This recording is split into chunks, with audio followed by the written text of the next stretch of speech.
Welcome to part 2 of this online seminar about membership fees in liberal Jewish communities. In this section, we're going to look at a more practical approach to the challenges to membership fees in liberal Jewish communities. As we said in part 1, in the past people paid their shul fees because it was simply the thing they did.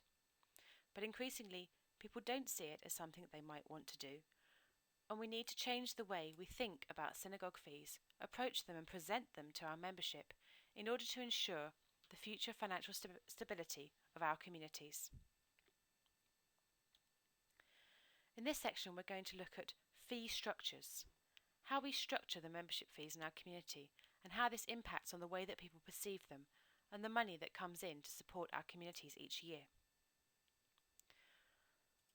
To start with, let's look at the existing fee structures within our movement. Having done a survey of the fee structures across our movement, we have found that most liberal Jewish communities operate a fixed fee model. That is, that all members pay the same amount per year, and that amount is determined by a combination of dividing the running costs of the community by the number of adult members, and some consideration for what is an affordable amount to pay by people for membership of a synagogue each year that they are willing to pay. Some liberal Jewish communities do offer special rates for low income or young adults or new members. For example, in this model from one of our communities, you'll see that young people under the age of 40, in fact, are given a sliding scale to ease them gently into paying for membership. You'll also notice that paying just one payment per year rather than monthly or quarterly gives you a slight discount.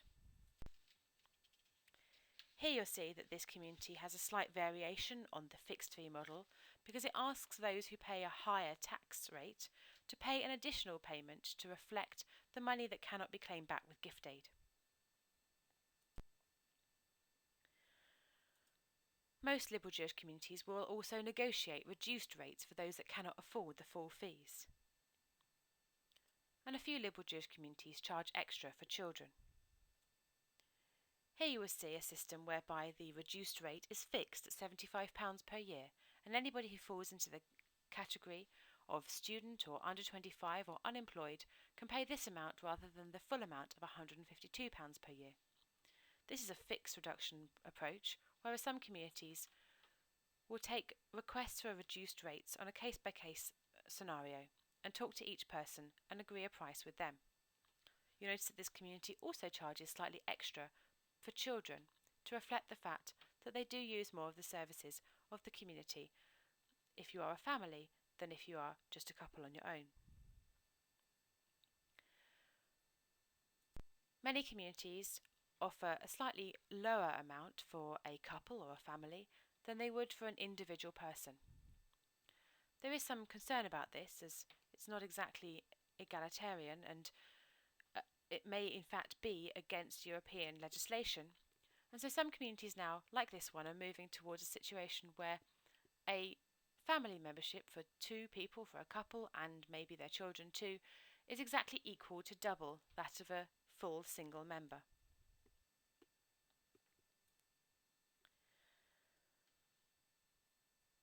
The rest of this presentation is going to be looking at the alternative fee structures that are available to us. We will of course look at those that already exist in our movement, the fixed fee model and the demographic variation model. That is a fixed fee model with some variation for young adults or unemployed or higher rate taxpayers. These already exist, but it's worth going through to see exactly what they mean. I'm going to skip through some of the details of some of the slides, but you'll find a lot of the information on handout C, where the simple liberal synagogue that I'm about to introduce is used to demonstrate each of the alternative fee structures that we're going to look at. I'd like to introduce the simple liberal synagogue. It doesn't exist, it's simply a model synagogue with very easy figures to make it easier for us to talk about the different models and to compare them like for like. The simple liberal synagogue has running annual costs of £100,000. It has 200 adult members, of which 140 are Jewish, and 100 children. That's 20 Jewish couples, 20 mixed couples, 20 Jewish families, 20 mixed families, 20 singles, and 20 affiliates. 10% of the community are on a low income and 10% pay a higher tax rate. Half of the single members are under 30 and half of them have children. This will help us to have a basic model to work from as we work through the different alternative fee structures, so we can put them into practice rather than just talking about them in theory.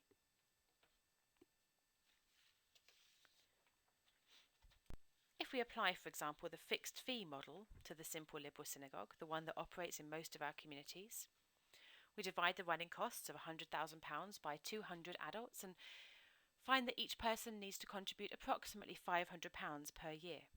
So we might come up with this system where singles pay £600 and a family pays £1,000 and an affiliate pays £400. There's the option of a reduced rate of £200. We can see that this gives us about £94,000 per year, which, with a little bit of extra fundraising, would certainly fund the community, and the average family would pay about £1,000. So the fixed fee model obviously does work because it starts with the premise that we need this amount and we divide it up. However, if £600 for an individual or £1,000 for a family feels like too much to pay, it doesn't matter how much you work out how much you need. If people are not willing to pay it, they either won't and they'll pay less, or they may leave your community entirely. In the fixed fee model, people are simply told, this is the membership, this is what you have to pay. If they don't want to do that, they have no other choice but to go away.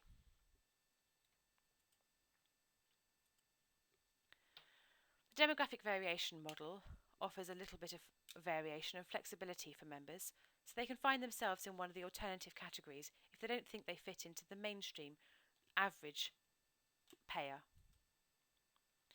So with the total running costs in mind, fees are set according to the size of the household, typical income, of demographic and some other means-related factors. In our community, it might look something like this, where the average single rate is still £500 and the average couple rate is still £1,000, but there are some other variations for under 30s, for higher rate taxpayers and for those with a low income, as well as additional contributions for people with children who are using other services such as cheder and youth club. This model would still give us about £94,000 and require us to do a little bit of extra fundraising, but it might make people feel better as they find themselves in one of those categories rather than feeling that they're being lumped together and expected to pay the same amount as everybody else, even if they might have slightly less than what they perceive others to have. I'm not really saying which of these is better. Obviously, you have to think about your own members and how they perceive things. In fact, what we really do is look at some of the alternatives that don't already exist in our liberal Jewish communities. Alternatives that have been trialled in America over the last 10 to 20 years, and that I have researched by talking to communities in America that have tried and tested them and can give us their advice about how they went. The three models we're going to look at are the fair share model, the sliding scale model, and the goodwill model. Let's look first at the fair share model.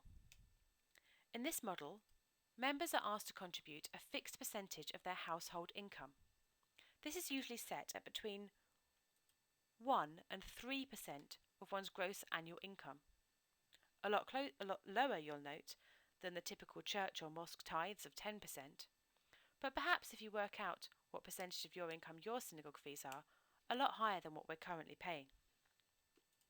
Congregation Sharit Israel in San Francisco asks for a 2% contribution. On their website, they say that like most American synagogues, Congregation Sharit Israel is self-supporting. We depend on the financial commitment of our members to pay for the services available to the entire community every day of the year. This includes programs, facilities maintenance, clergy and staff. When you join Congregation Sharit Israel, you become part of this community and you assume a share of this financial responsibility. At Sharit Israel, we ask for a fair share membership commitment, meaning that you pay according to your ability. No one is ever denied membership at Sharit Israel for financial reasons. Notice the vocabulary they're using. Fair share, reflecting on the idea of tzedek, justice. A commitment, reflecting on the idea of terumah, a free will offering. I contacted Sharit Israel to ask them how they were getting on with their fair share model and was surprised to get this response. We are in the process of getting away from fair share dues and moving to a more free will model. I spoke to Amy Mallow at more length and found out that they felt that the fair share model didn't really work because a fair share of one person's income and a fair share of another's is not exactly the same because disposable income is not directly proportionate to actual income. So 2% of a low income is very different in terms of what it means to your daily budget than 2% of a very high income. Nevertheless, if we were to apply the fair share model to the simple liberal synagogue, we would assume an average household income, let's say, of £50,000 a year and a total of 100 adult households in the community.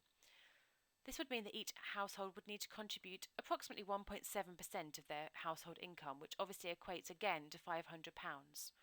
1.7% sounds like quite a high number when you think about taking a chunk of your income away just to contribute to the synagogue. But it may well be what some people are contributing of their salaries at the moment. Except at the moment, others are paying a much lower percentage if they have a very high income.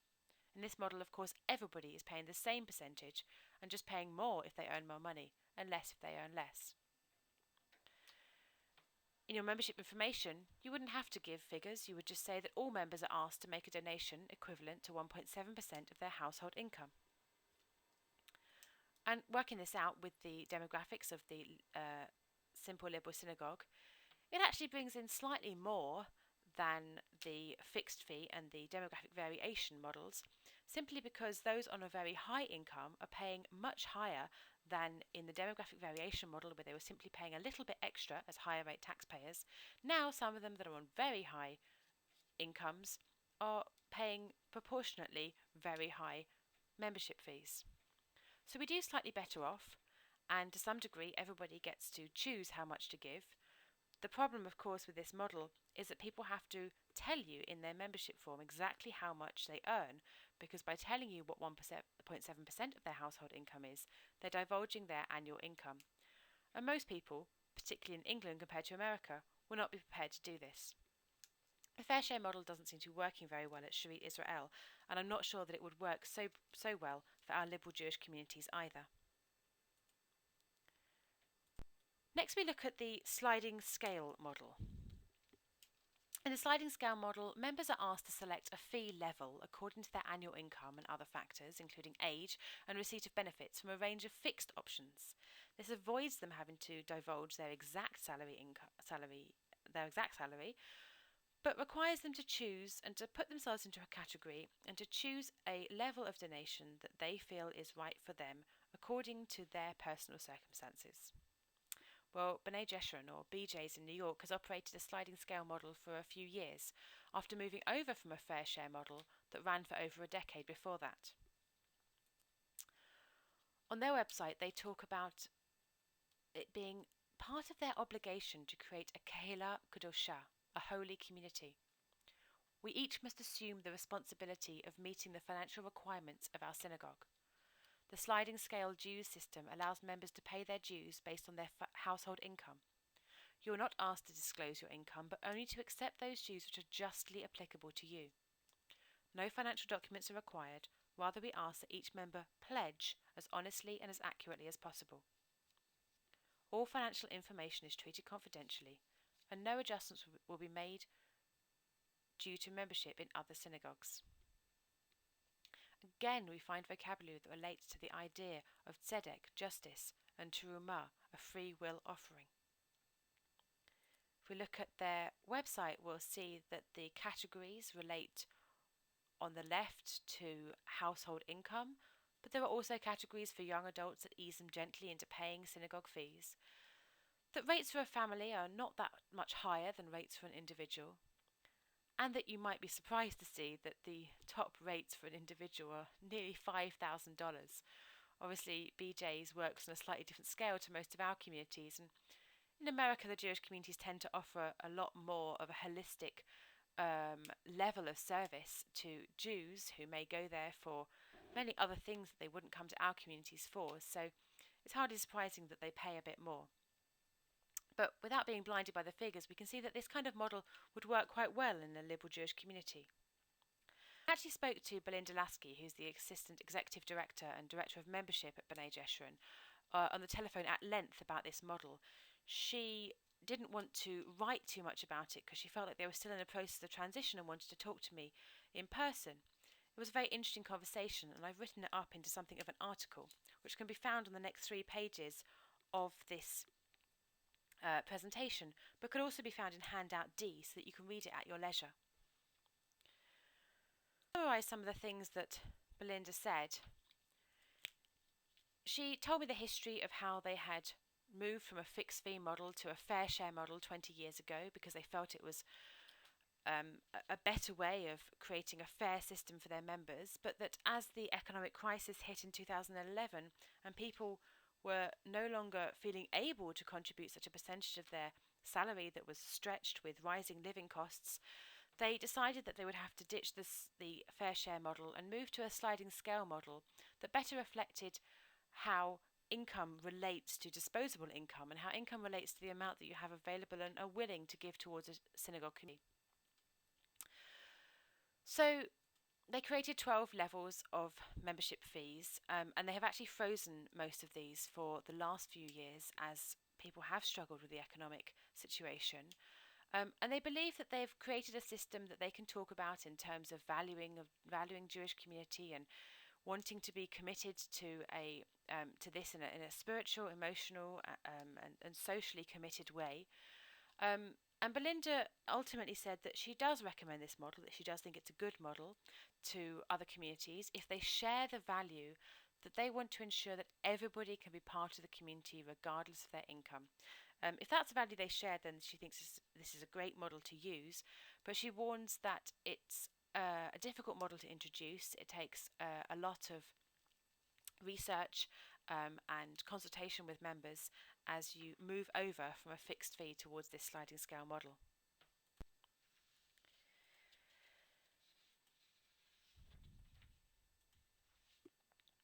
So if we apply this sliding scale model to the simple liberal synagogue, we see that based on the fair share principle, the sliding scale is developed to reflect disposable income and also to prevent members from having to disclose their actual income.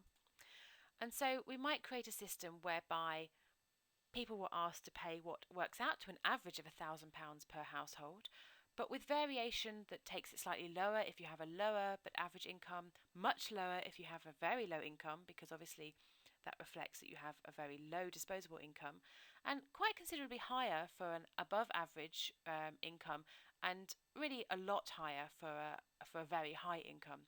So that people earning a high income are actually paying twice the amount of people who are earning an average income. If we work out the figures, it gives us about the same amount with the simple liberal synagogue. It gives us about £109,000, which is to be expected because obviously we've made these figures work for us. But it also gives people the option to feel that they're selecting a category that relates to them, to feel part of something, to feel like they're ticking a box that is a valued and is sort of an equally valued box that makes them feel like they're doing their bit. Which Belinda said as well is another benefit of this system compared to fair share, which is that when you tick the box, you feel like you've been validated in your choice. When you are asked to divulge what 1.7% or 1% or 2% or 3% of your salary is, you may feel embarrassed if you have a lower salary, or may feel embarrassed if you have a higher salary, and the process of having to make that decision and write it down yourself can be quite a difficult one. Thinking back obviously to what Arthur Waskow said about the emotional and spiritual side of money and how these are not necessarily just intellectual and practical decisions, then I think that's a huge consideration that puts the sliding scale model above the fair share model for our liberal Jewish communities.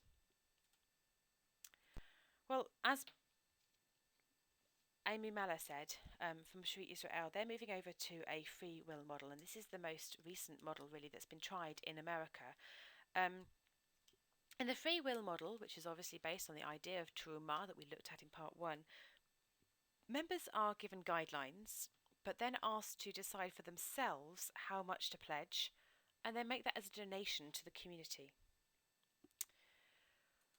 Several communities in the United States have tried this and found that members ultimately donate slightly more and also feel better about it because they are making that decision for themselves. It goes back to this idea of the terumah, to take money from everyone whose heart is so willing. Not to make it a situation where you feel like you have to pay this money, but to make it a situation where you're asked to think about whether you want to. Ultimately, it seems that people do want to. People will tend to give about the same as they would have done if you'd have been charging them a fixed fee or slightly more. This has been found in restaurants that have operated this system as well as in synagogues. I spoke to Temple Israel Sharon in Boston, who introduced the Goodwill model in 2008. On their website, they say, based on the actual annual costs of operating the temple and on the projected numbers of members, we have a sustaining annual commitment level.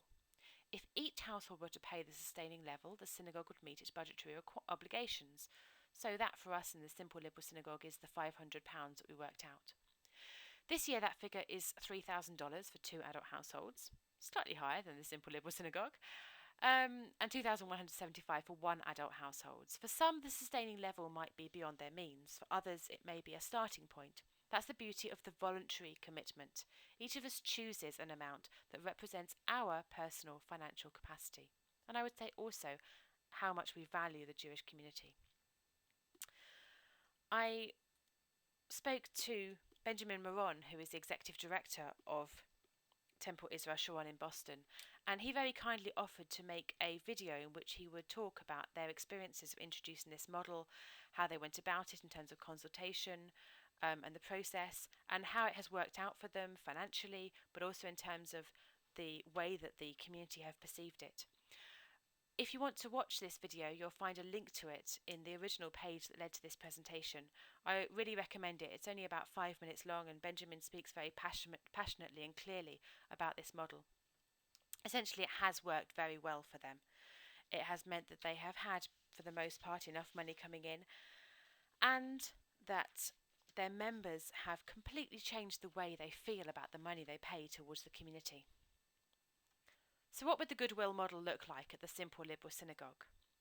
Well, all members would be asked to choose how much they donate to the community, following guidelines that would be given that would be broadly based on the fair share sliding scale models that we've already seen. So your membership information might say something like this. We invite our members to decide for themselves how much they would like to donate to the community each year. We ask, however, that you take the following information into consideration when making your decision. It costs £100,000 to run the community each year, and we have 200 adult members. From this, people can work out for themselves that the sustaining annual commitment level that they talk about in Temple Israel Sharon is about £500. Based on average income, this equates to 1.7% of each member's annual income. Another way for them to think about it if they want to. We want to ensure everyone can be part of this community, so if you are a higher rate taxpayer, please consider making an above average and generous donation. Again, higher rate taxpayer, an easier way to say if you are someone who earns a lot of money, something that makes it very clear what we mean by that. But in this case, not just asking them for a fixed additional amount, but asking them to make an above average and generous donation, allowing them to feel good about the decisions they make. We then might offer them suggested levels of donation, suggesting that average families end up paying somewhere around £1,000, that low-income families again around 200, and high-income families somewhere around £1,500, £2,000, maybe even £3,000. Again, we've given people enough information to make an informed choice, which obviously is something we truly value in our liberal Jewish communities, but asking them to make it as a terumah, as a free will offering, because, as we already said when we looked at the National Trust model, because they value what we are doing as a community, because they want to benefit from it, but they want others to as well. They feel good about supporting it because it's something that they believe in, and they want us to continue doing what we're doing for many generations to come. With this way of talking about membership fees, and with a model that is either something more of a sliding scale or perhaps even a goodwill model, then perhaps we can change the attitudes and perceptions of the younger generation at the moment and future generations to come when it comes to paying membership fees, and avoid the financial crisis that we're currently predicting when we think about the decline in willingness to pay membership fees, and indeed the decline in members in our communities, partly due to people saying that they don't want to pay the money or they can't afford it. We've looked at the fixed fee models and demographic variation models that exist in our communities, as well as 3 models that have been tried in America: the fair share, sliding scale, and goodwill model. I think if I were asked to conclude which of these I would recommend to liberal Jewish communities, then I would certainly go for the demographic variation model, the sliding scale models, and the goodwill model. Of course, each community is different and you know your members better than anybody, but it might be worth having a think about which of these models you currently operate and which you might be able to operate in the future in order to create better financial stability and a better sense of morale and spiritual commitment among your members. There are 3 other models that I'm not going to go into in detail, but I will mention quickly, because they exist in some communities. The tiered categories model, where you have regular, bronze, silver, gold, or patron membership, is something that exists in some communities but really does not fit with our liberal values. The fundraising model is an interesting one and operates in some Lubavitch communities, whereby at the beginning of the year you would simply tell the community how much is needed to fund the annual work. So in our SLS it would be £100,000, and then start a fundraising campaign and ask people to donate, and maybe have a donation-ometer like on Blue Peter. And when you reach £100,000, or when you reach say 60 and the donations tail off, you might remind people. And when you reach £100,000, it might be February, it might be June, it might be November. You say, thank you very much, we've reached our target for the year, we'll start again next year in January.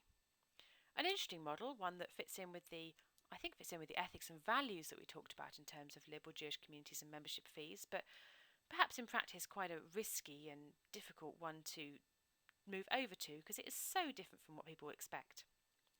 Finally, there's the pay-per-service model, one that ties in really with the idea of the service provider that we talked about earlier, whereby you either literally pay for everything you come to, or at the beginning of the year when you join the community, you tick a number of different boxes according to what you want to get out of the community and pay for those things. Really not recommended, not something that we want to encourage in our communities. We want people to commit to supporting everything in our communities, not just the things that they personally want to benefit from. So I leave you with a final question. How will your community respond to this new challenge to community leadership and community finances?